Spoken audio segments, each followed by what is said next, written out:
Hello students, my name is Dr. Shailen Kumar Singh and today in this lecture we will discuss about Plant Varieties and Farmer Rights Act 2001.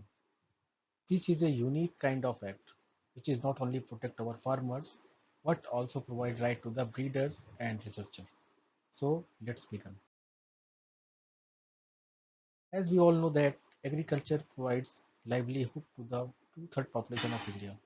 That is around 72% of total population. And it contributes 21% of India's GDP. So agriculture is a very important and integral component of our economy. Generally, in earlier in developing countries like India, there was not any rewards to the farmers for their role in conservation and enhancement of biodiversity. Therefore, after signing the TRIPS treaty, a balanced approach is needed, which can not only protect the interest of the plant breeders in the formal sector, but also traditional farming communities. So this act is not only boosting the agriculture sectors, but also ensure the availability of high quality seeds. And we know that agriculture it depends on the good plant variety. So what is a variety? A variety should be new, distinct, uniform, and stable. In order to the patentable, a variety should be new, distinct, uniform, and stable. The applicant complies with all the formalities and must pay the required fee. So let's move on to the next. This slide shows the milestones in our patent law. Actually, our existing Patent Act 1970 excluded the agriculture and horticultural methods of production from patentability.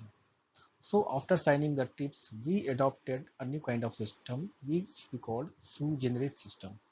Sui generis system simply means one that is of its own kind. In this case, we can say that the creation of new national law or establishment of international norms that would afford protection to intellectual property that could be dealing with the genetic resources or biodiversity. So this act particularly integrated the rights of breeders, farmers, and village communities, and taking care of the concerns of the equitable sharing of benefits. We will learn about the equitable sharing of benefits in the next slides. The act will cover all category of the plants except microorganisms. In this slide, we can see that this act consists 11 chapters and divided into the 1907 clauses. The printed version of the Act is published in the newsletter of Seed Association of India. As you can see in the slide, the content of each chapter. The first chapter has title and the definition used in the context of the Act. The last chapter is on miscellaneous clauses. The other 9 chapters deal with the different aspects like PPVFR, authority and registry, registration of PV and EDV, duration and effect of the registration and benefit, and so on. So it's a very big act, but in this lecture we will learn about some basic information of the act. Now next, let's move on to the next slide. This slide shows the basically the objectives of the act. This act is encourage the scientists, farmer and communities for the development of the new plant varieties, which should have quality and production potential. So these kind of varieties should be the protected under the legal production. There's the characterization and documentation of registered varieties, and it helps to stimulate the investment for research and development to facilitate growth of the seed industry. And finally, it will ensure the availability of high quality seeds and planting materials of improved varieties to the farmers. Okay, now let's move on to the next slide. Uh, Students, it takes around thousands of years of the selection by nature and farmers to create genetic diversity in plants and animals. Farmers toil a lot to create genetic diversity, but these farmers have very few or no benefits at all for the genetic diversity which they have created. Finally, this enormous role of the farmers to the genetic diversity in agriculture has been officially acknowledged in the 2001 through an international treaty on plant genetic resources for food and agriculture. So, looking at the protected streams under this act, first we can see that the act is unique in the world in the sense that it has granted rights to all three pillars of agriculture sectors: breeders, farmers, and researchers. Okay, so it's a unique act. Now let's move on to the next. This slides is generally it's a definition. Who is farmer? Farmer are an important part of the survival of our various societies because they provide food and fiber that nourishes and clothes us.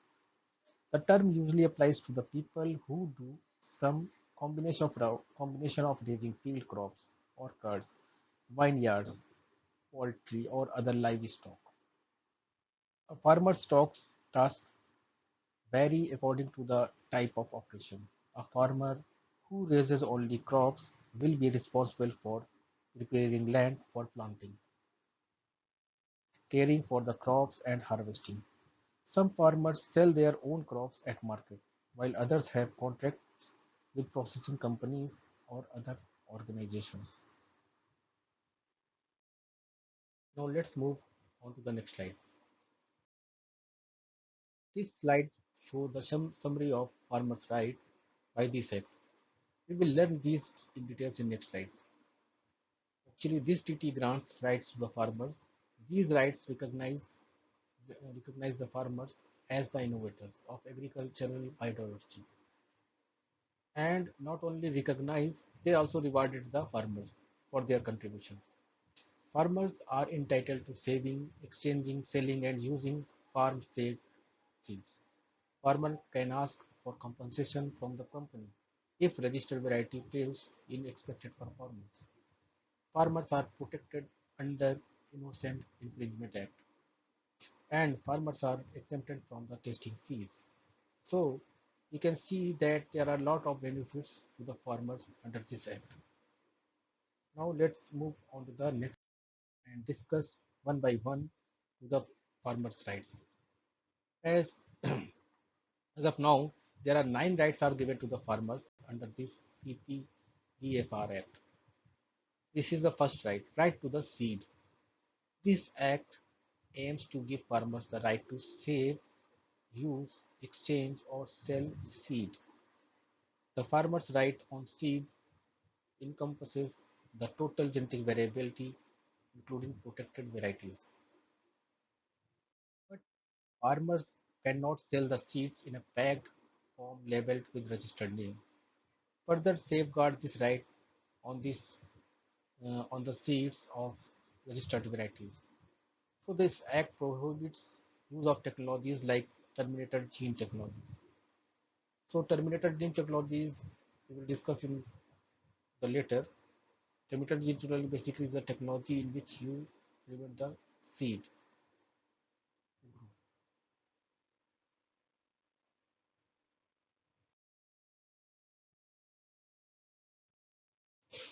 Now let's move on to the next slide. Farmers right to index own varieties.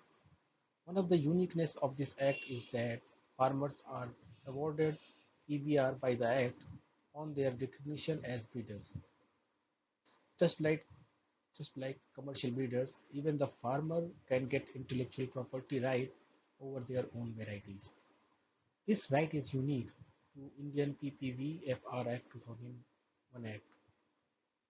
However, in this case of registration of a traditional variety, it is important to involve all communities associated with its conservation.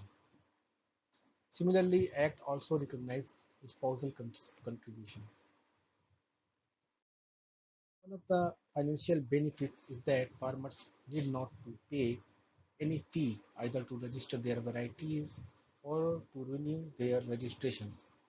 This is a major incentive to the farmer among farmers. However, for the same, professional breeders and public research institutions are required to pay separately 5,000 rupees to 10,000 rupees as registration and renewal fees. Now move on to the next slide. Farmer right to reward and recognition. The PPVFR Act has a provision to reward and recognize individual farmers or farming and tribal communities for such contribution. The Act provides for establishment of National Gene Fund, through which the work of farmers is recognized and rewarded. Act provides a motivation and an incentive to encourage conservation undertaken by farming and tribal communities. Now move on to the next. Right. This is the right to the benefits sharing. National Gene Fund Authority also facilitates equitable sharing of the benefit earned from the new variety with farming or tribal communities. The rewards from the gene fund can only be given to farmer communities who can prove that they have contributed to the selection and preservation of materials used in the registered variety. Just like patent application, authority is required to publish the registered varieties and invite claims for benefit sharing so that any farmer or group of farmers or government firm of non-governmental firm can submit their claim.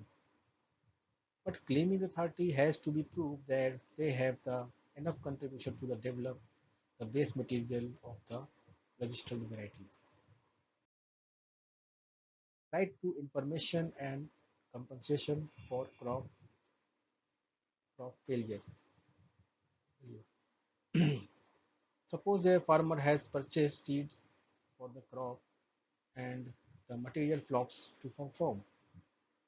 So that under this act, farmers may claim for compensation. The breeder must give information about expected performance of the registered variety so that the Act has a provision to check unfair marketing practices by breeders and their seed sellers. And farmers need to claim compensation in prescribed manner before the Protection of Plant Variety and Farmers' Right Authority. The authority will direct the breeder of the variety to pay the authority to the concerned party.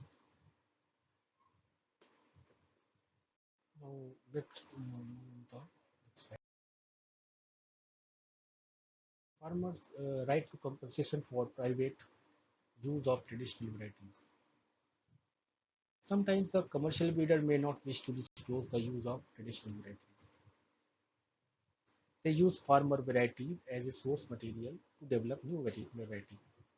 If the breeder has not disclosed the source of traditional varieties, then compensation can be granted through the gene fund. Breeder has to share his royalty with the community. Right to the sufficient accessibility of registered varieties. Actually, one of the objectives of this act is to promote the availability of high quality seed and planting material to farmers for accelerated the farming. So breeder is required to provide sufficient supply of seeds to the public at a reasonable price. If after 3 years of registration, breeder could not provide sufficient supply of seeds to the public at reasonable price, any other person can apply for license. Receiving such kind of complaints on its verification, the PBVP authority may revoke the exclusive right on commercial production and marketing of seed granted to the PBR holder and transfer this right to the third parties. That is determined by the authority. So the third party can meet the demands of the market and supply the seed at reasonable prices. Now let's right, which is very important. The PPVFR 2001 Act excludes farmers from paying any service charges. In other words, the services like registration of varieties, conducting tests on the registered varieties, renewal of registration fees are done free of charge. Moreover, there is no fee for legal proceedings. Under this act, however, if farmers privately hired the lawyers to represent them at the tribunal or courts, then he has to pay his own. Protection from legal encroachment in case of lack of awareness. Considering low literacy levels in the country, PPVFR Act provides a safeguard against an innocent encroachment by farmers. Farmers who unintentionally violate the rights of a breeder shall not be penalized if he or she can show that they did not know about the existence of breeder's right. However, this type of protection is applicable for the first offense. If the farmer is do this kind of infringements again and again, they will be punishable. In order to determine if a plant is patented, we need to look for a patent number on the tag or PPAF, plant patent applied for, or PVR, plant variety rights, after the name of the cultivar. Or sometimes there are other indicators that a patent has been applied for, such as patent pending. Now let's talk about breeders' right. Plant breeder right it's the certificates which provide legal rights for breeders over the varieties they produce which fulfill the criteria of novelty, distinctness, uniformity, and stability. These rights give the breeder exclusive control over the propagating material that includes seed, cutting divisions, tissue culture, and harvested material, cut flowers, fruit, foliage of a new variety of for several years. And once the granted, the plant breeder's rights can last for up to 25 years in case of variety of trees, and wine, including the root stock, and 20 years in case of all other variety of plant. So 25 years for the tree and 20 years for the plants.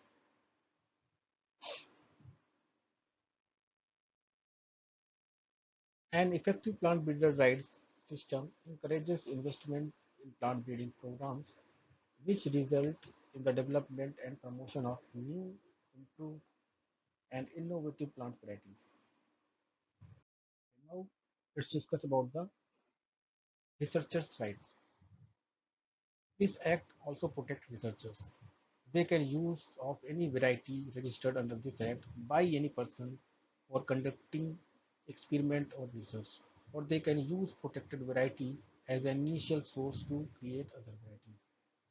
However, authorization of the breeder of a registered variety is required where the repeated use of such variety as a parental line is necessary for commercial production of such other newly developed variety. So this we can see that this act provides not only the farmer but also the benefit to the breeders and researchers. Now now questions for thought. Students, you need to answer these questions and think about these questions and answer these questions on my mail ID drshell82@gmail.com. And if you have any doubt, let's discuss it on the WhatsApp group. Thank you.